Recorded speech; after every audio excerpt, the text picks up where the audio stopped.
Vous savez, dans le monde de l'intelligence artificielle, il y a comme une sorte de spectacle qui se rejoue encore et encore. Une pièce de théâtre qu'on finit par connaître par cœur. Et fin mars 2026, l'entreprise Anthropic nous a offert une représentation magistrale. Le nom de la pièce? Claude Mythos. Alors, bienvenue, ce qu'on va décortiquer aujourd'hui est tiré d'un billet d'humeur publié en avril 2026 sur le portail ia-info.fr. Et pour cette analyse, on va s'appuyer sur le travail de son auteur, Didier Taormina, pour essayer de comprendre cette affaire assez fascinante. La question, elle est là, au cœur de tout. Cette fameuse fuite d'informations sur le nouveau modèle d'Anthropic, est-ce que c'était une vraie erreur, une simple boulette, ou alors une manœuvre de communication brillamment orchestrée, une véritable pièce de théâtre? Allez, on va plonger dedans pour démêler le vrai du faux. Et comme dans toute bonne pièce, eh bien tout commence avec une scène d'exposition. Nous sommes le 26 mars 2026. Le rideau s'élève et une information va secouer tout le monde de la tech. Alors, que s'est-il passé exactement? Eh bien, environ 3000 fichiers internes d'Anthropic se retrouvent, comme par magie, accessibles à tous. La cause officielle, une prétendue erreur de configuration, un grand classique. Mais au milieu de tout ça, il y a une pépite, un brouillon d'articles de blog qui annonce un nouveau modèle révolutionnaire. Son nom de code, Claude Mythos. Un simple brouillon qui va devenir une nouvelle mondiale. Bon, à partir de cette simple fuite, la machine s'emballe complètement. Ce qui n'était au départ qu'une info brute se transforme en un véritable drame planétaire. Un scénario catastrophe, vraiment, joué à la perfection. La toute première réaction, c'est la panique sur les marchés. Les investisseurs flippent, ils se disent que ce nouveau modèle surpuissant va démultiplier les cyberattaques. Résultat, les actions des boîtes de cybersécurité s'effondrent. C'est le premier signe tangible que la peur est en train de s'installer. Et là, l'affaire prend une toute autre dimension, une dimension politique. À Washington, on organise une réunion au sommet. Imaginez le secrétaire au Trésor, le patron de la Réserve fédérale, les grands pontes des banques, tout ce beau monde réuni pour évaluer la menace de Mythos. Là, le drame est vraiment à son comble. Et voilà comment, pendant 48 heures, le monde entier a été suspendu à ce qui sortait d'une seule entreprise. Tout ça basé sur quoi? Sur les infos d'un simple brouillon. La mise en scène est impeccable. Tout le monde est captivé, fasciné par cette histoire de technologie devenue soi-disant trop puissante. Mais pendant que le grand public regarde la scène, les yeux écarquillés, en coulisses, il y a des voix qui commencent à s'élever. Des experts respectés qui, eux, refusent de jouer le jeu. Ils ont vu les ficelles et ils commencent à dénoncer ce qu'ils voient comme une supercherie. Yann LeCun, un des pionniers de l'IA, il n'y va pas par quatre chemins.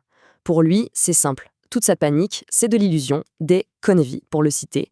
Il dénonce ce qu'il appelle un mensonge structurel. Cette idée que les labos d'IA sont sur le point de créer une intelligence artificielle générale, incontrôlable et super dangereuse. Gary Marcus, un autre critique très connu, enfonce le clou. Il a analysé le truc et sa conclusion est sans appel. Oui, le modèle est meilleur, mais juste un peu, de manière incrémentale. Pas de révolution. Il a même montré que des modèles bien moins chers pouvaient faire la même chose. Une info qui, bizarrement, est passée quasi inaperçue. Et puis, il y a David Sachs, ancien conseiller à la Maison-Blanche, qui est encore plus direct. Il accuse carrément Anthropic d'utiliser la peur comme un outil de marketing. En gros, il synchroniserait des études bien alarmistes avec le lancement de leurs produits. L'accusation est grave, la peur ne serait qu'une simple stratégie commerciale. Alors, si le problème n'est pas une technologie apocalyptique, quelle est la vraie motivation derrière tout ce théâtre? Bon, il est temps de lever complètement le rideau pour découvrir ce qui se cache vraiment derrière. L'intrigue financière. Regardez-moi ce chiffre, 380 milliards de dollars. C'est la valorisation d'Anthropic. Voilà le véritable enjeu. C'est colossal. Il ne faut pas oublier que l'entreprise prépare son introduction en bourse pour octobre 2026. Du coup, chaque cycle médiatique, chaque petite vague de panique, ça aide à gonfler cette valeur juste avant l'échéance. En fait, le point crucial à comprendre, c'est qu'il existe un vrai petit manuel, une stratégie en 4 temps. D'abord, on organise une fuite bien calibrée. Ensuite, on laisse les médias faire le reste, créer la panique. Ça fait monter la valorisation boursière. Et cerise sur le gâteau, en se présentant comme les seuls capables de gérer ce danger, on se fait bien voir des régulateurs. C'est gagnant-gagnant. Tout ça nous amène à un concept assez nouveau dans la Silicon Valley, le catastrophisme comme actif financier.